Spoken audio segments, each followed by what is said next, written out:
Hi, today we're going to talk about Harold Frederick Shipman, or Dr. Death, or the Angel of Death. What was the other one? The Good Doctor, as he was, I think it's all a bit tongue-in-cheek, the way he was described by the media. So he was born on the 14th of January 1946, and he died on the 13th of January 2004 by suicide in Wakefield prison. Hello, baby. My dog's just come in. Clearly didn't want to celebrate his birthday.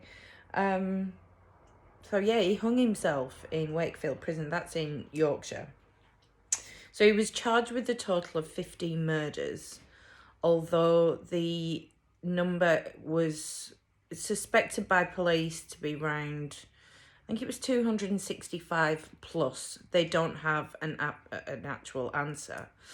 Harold is believed to be the most prolific serial killer in modern history. Now that's some feat. Like, that's incredible. He primarily killed elderly women, although he was linked and confirmed to have killed a 41-year-old male.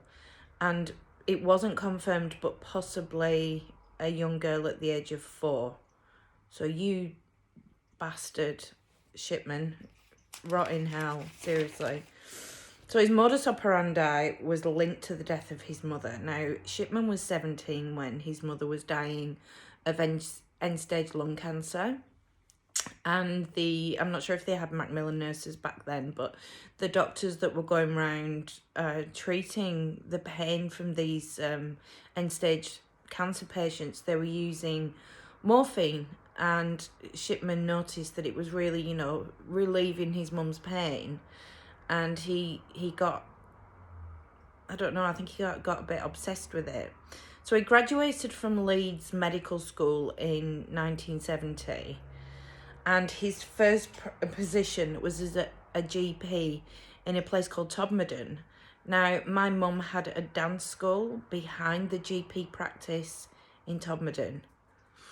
That's a bit, yeah, it's just a bit spooky. The following year, after he'd started at Todmorden, he was actually found to have forged many prescriptions of pethidine that he was abusing and using himself.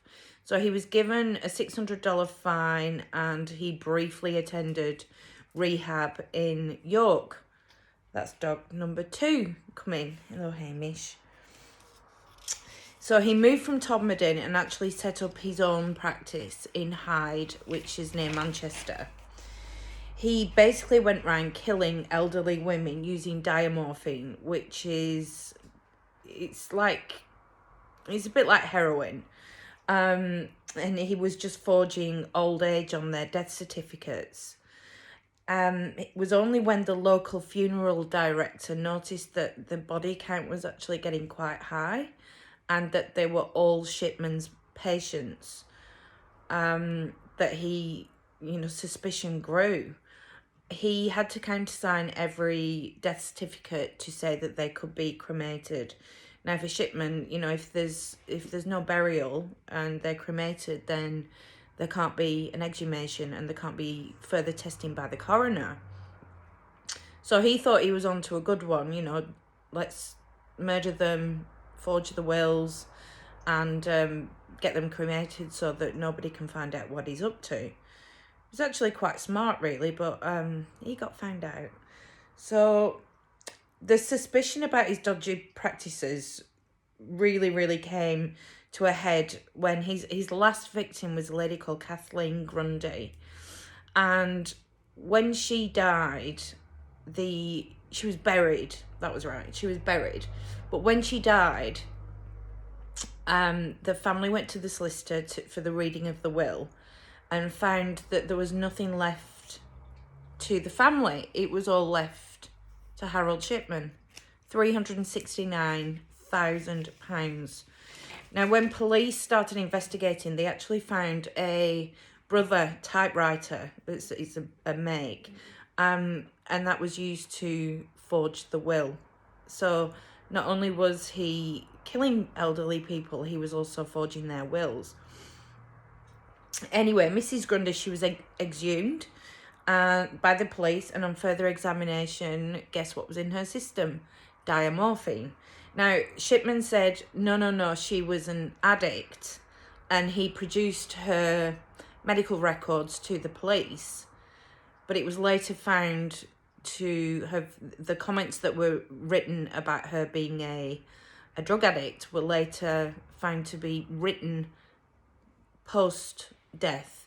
So he'd forged them and said she was an addict, and that's why she needed the diamorphine. So nice try, Harold, yet again, but you didn't get away with that one. So police investigated a further 15 deaths, and they all had the same story. He was arrested and charged with murdering 15 patients by lethal injection.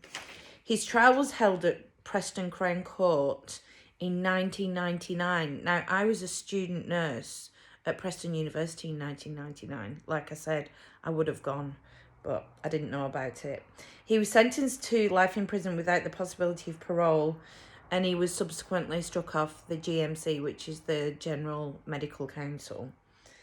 In total, there were 459 patients that died under the care of Harold Shipman, although we don't know, or the people don't know, how many of those were actually murders or genuine deaths.